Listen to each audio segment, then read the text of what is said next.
भारत और रूस के ज्वाइंट वेंचर इंडो रूसी राइफल्स प्राइवेट लिमिटेड ने भारतीय सेना को 35,000 AK-203 असॉल्ट राइफल डिलीवर कर दी है।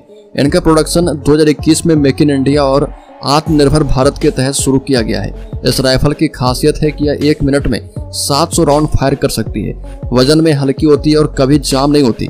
IRRPL ने भारत में AK-203 क्लाशिनिकोव असॉल्ट राइफल के प्रोडक्शन के लिए प्रोजेक्ट का पहला फेज पूरा कर लिया है और इसके साथ ही भारत AK-203 के सीरीज की असॉल्ट राइफल का उत्पादन करने वाला पहला देश बन गया है। क्लाशिनिकोव AK-203 असॉल्ट राइफल भारतीय सेना में इस्तेमाल किए जाने वाले 7.62x39 mm कारतूस के लिए बनाई गई AK-200 राइफल का एक वर्जन है। भारत में सेना के अलावा सुरक्षा एजेंसियों को भी AK-203 असॉल्ट राइफलों से लैस किया जाएगा और इसके अलावा IRRPL इस राइफल को दूसरे देशों में भी एक्सपोर्ट कर पाएगा। बता दें कि AK-203 राइफल AK-47 सीरीज का एडवांस्ड वर्जन है। ये कभी जाम नहीं होती, भीषण सर्दी गर्मी बारिश का भी असर नहीं होता।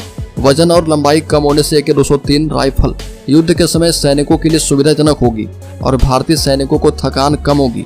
लंबाई कम होने से इसकी हैंडलिंग आसान रहेगी और मोदी सरकार ने अपने दूसरे कार्यकाल में सुरक्षा बलों को अपनी आवश्यकता के मुताबिक हथियार खरीदने की छूट दी थी और इसके तहत ही रूस से करीब 25,000 AK-203 राइफल की पहली खेप आई और बाद में 2023 में कोरबा ऑर्डिनेंस फैक्ट्री में इनका प्रोडक्शन शुरू किया गया और यहाँ पर कुल 7 लाख राइफल बनाई जानी है जो पूरी तरह से स्वदेशी होगी। बता दें कि कोरबा में इस फैक्ट्री की आधारशिला साल 2019 में PM मोदी ने रखी थी और इसके बाद भारत रूस ने दिसंबर 2021 में एग्रीमेंट पर साइन किए थे और इसके तहत करीब 1 लाख राइफल रूस से आनी थी और बाकी 7.63x39 mm कारतूस के लिए 6 लाख AK-203 राइफल का निर्माण कोरबा में चल रहा। साथ ही बता दें कि 100% यानी 6 लाख राइफल के पूरी तरह से स्वदेशीकरण में 128 महीने यानी 10 साल लग जाएंगे।